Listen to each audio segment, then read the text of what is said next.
Good evening, folks. Welcome back to Straight-n-Strops. Okay, I haven't made a video in a while, but I wanted to make a video on this.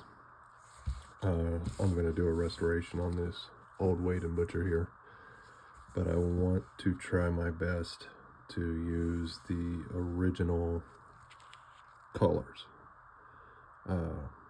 Yeah, I've got some Bullseye that are remakes, modern, that look similar to these, but they're not the same. It would take a lot of modification to the ones I have to get the same profile that these have, and let's face it, they're not original. So I got a 0.1 blade on a jeweler's saw. I've already done the pivot area. Try to do the tail section here gently without tearing up these beautiful scales that are still in great condition. It was just too much. There's too much. I'll try to save one the best I can without popping the scales. I actually had a conversation just yesterday about this. If I can do a restoration without removing the scales, I will every time, unless I think for 1 second that it could be in this kind of a condition. If I know or even think that that pivot area looks like that underneath the scales, I've got to take it apart. I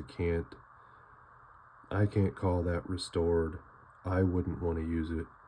Therefore, I would never sell it to anybody to use if that's what it looked like behind the scales.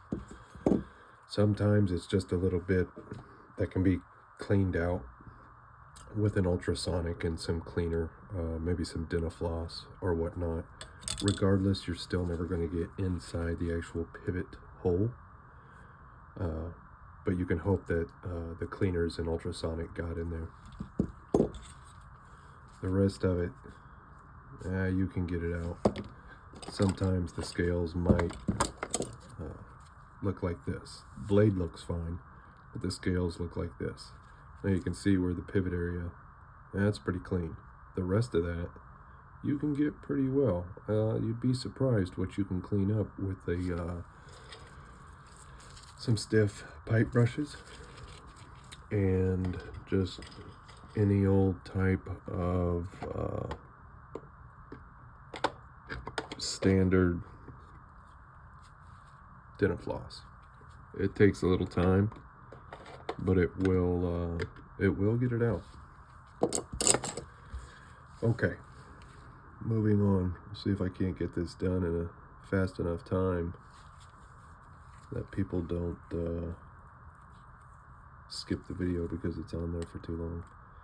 This is just, there's not a lot of room. So what I did do before I started this is I just gingerly put a little bit of torque back and forth, torque this way, torque that way, while kind of moving it. And what I'm doing is I'm actually hoping that the peened part of the pin, I'm hoping that that edge is worn down and thin to the point to where just a little bit of pressure and movement will help loosen that up to the point to where we can get them spread apart just enough to get that blade in there without causing any real problems. And when I say gingerly, I mean gingerly. Hate to get this far and snap a pair of scales, which when I make posts about trial and error, that's trial and error. Every single one of these has been broke, or there could be, like, that one's not broke, but the other side is, obviously. Trial and error, man, from trying to adjust the way a blade sits, you know, trying to get that blade to center up by pinning the top part of the pin and miss my mark and crack the tip off. Yeah, I've got the tip and I could glue that, and those could still be used for maybe a razor of mine. But I keep them around. Those spare parts come in handy more often than you would think. Not to mention having that right there, it always reminds me to take my time and go slow. It's a friendly reminder of how wrong things can go. Yeah, see, I don't know if the camera can actually pick that up. We're starting to get a little bit of play. You know, the heat is helping it. These do have under washers, and those can be a bit of a pain. Lock colors, under washers, whatever you want to call them, to get those from the inside of the top colors. Once again, take your time, be slow about it. It's not a rush. Man, and I can almost get that blade up underneath there, but that's going to do some work to the outside of the scale. The inside will be hidden by a wedge. I'm just trying to find a good entrance point. There we go, I think I got it right there. Nice and easy.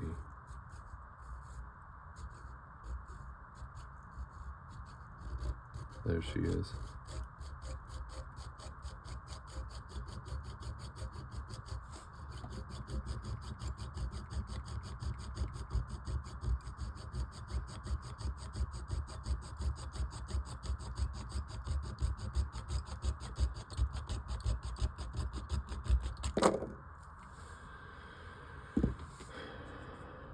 This is the only time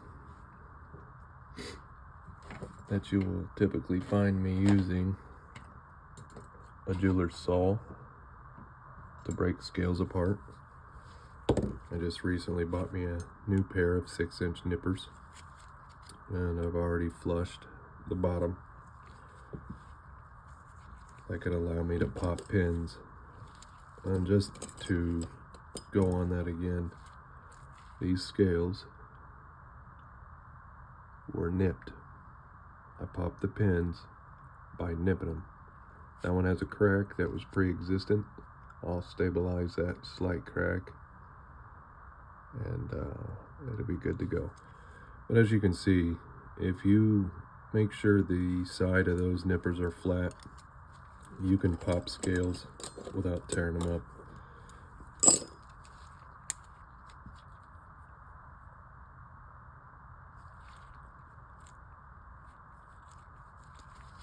And if you do leave a little bit of marks, you're gonna get sanded, man. You're gonna get cleaned up.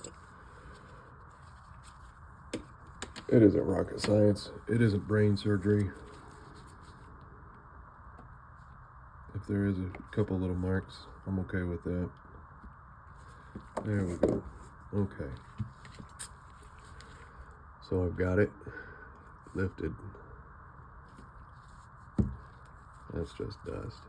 I'm trying to find a good spot to where the camera picks it up well. There you go. So she's just lifted up a bit. I'll get in there and just kind of let the angle of the nippers get it out of there. And I've made a mention about finding side cuts that have a hole there, because it's really good for when you're doing pins. Let's say I have one that's just a pin and I'm not trying to save the collars or anything like that. I can put it on top of that and then use my scorer here, and boom, I can punch that through and it will go in there, but it won't go too far. So this is going to be the same thing. I'm going to center that on top of there, and I'm just going to give it a couple little light taps. Start separating the pin from the collar here.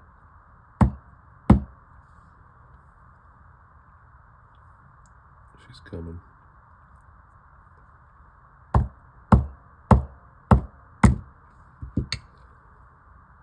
There she's going. Let's see if we can get enough of it.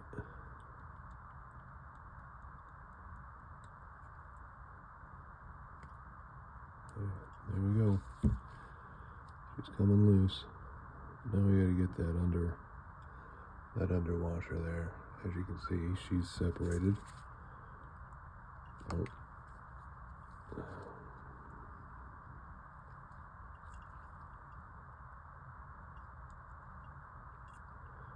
I hope everybody's had a good holiday season so far. It's Christmas Eve today, Christmas tomorrow. Thank God it's almost over. There we go.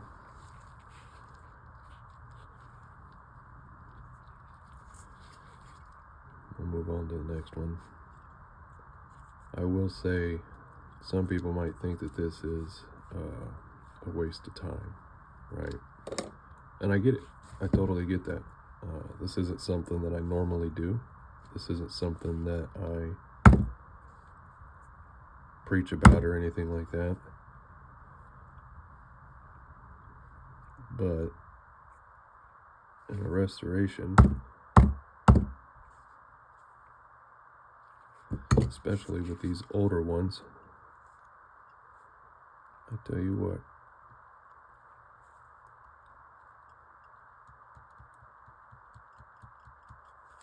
I do not mind putting in that little bit of extra work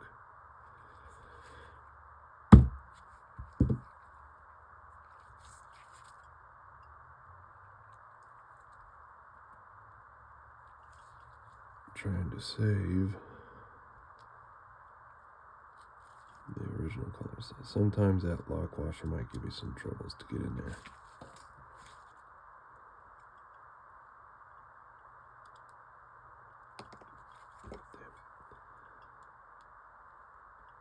It's a lot of tiny.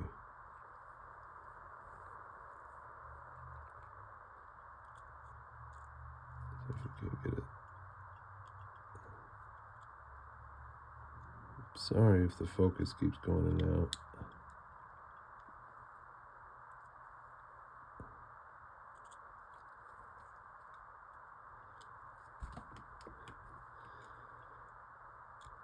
Tell you what.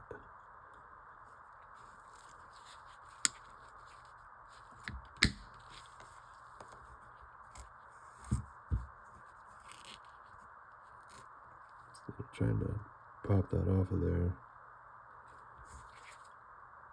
I just cut the shaft, cut the pin. Bada bing. I tell you what, those are some pretty little dudes, man. They're bullseyes. Like I said, I've got modern bullseye made by a few different folks.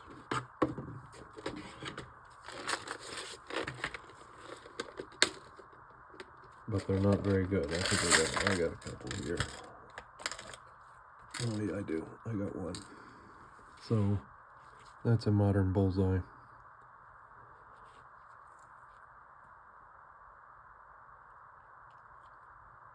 I don't know if you can see the profile difference. There you go.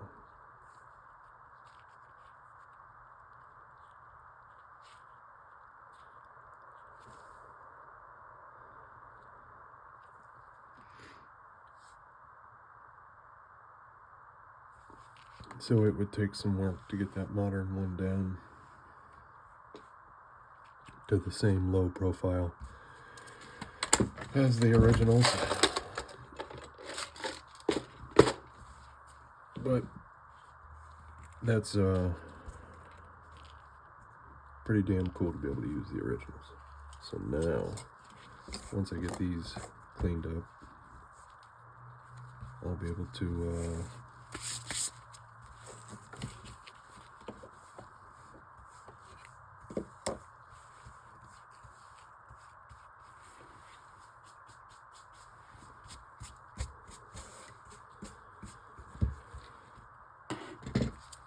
put it back together as a restoration, and being able to say that it still has the original colors,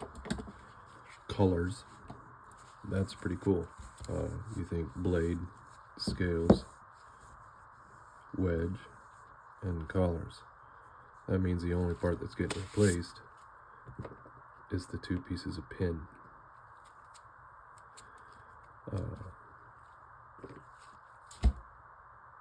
That's a good deal in my book, in my personal book. I will probably add, so I'll tap out this pivot hole here, and I'll add a piece of, you can't really see it, but it's a capillary tube. And what that does is act as a stabilizer for the pin.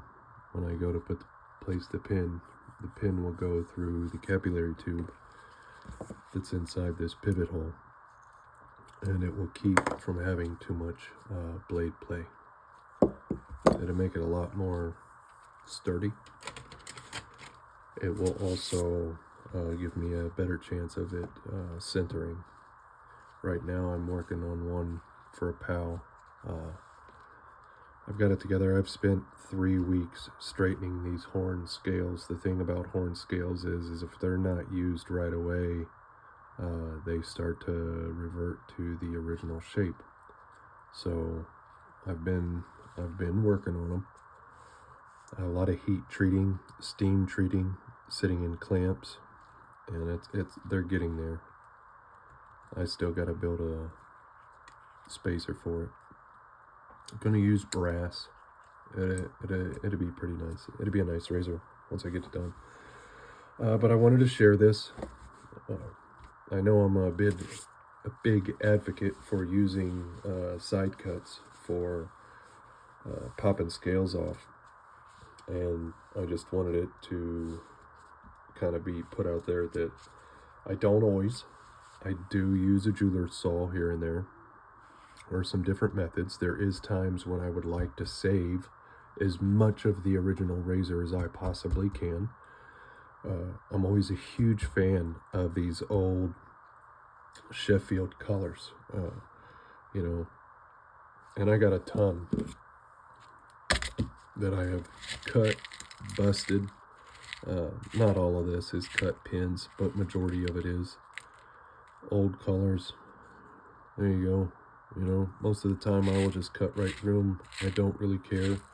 I'll replace them with new hardware. But in some occasions, man, I like to use the originals. I want to save them.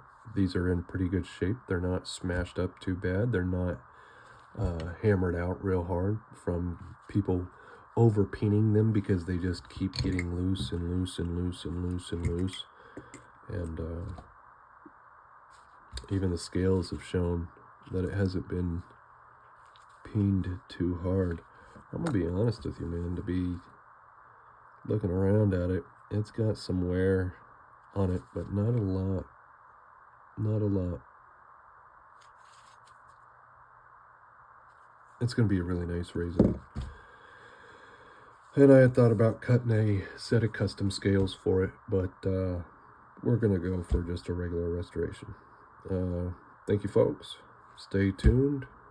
Try to get back to putting out regular content. Have a good night. Happy holidays. Merry Christmas. God bless.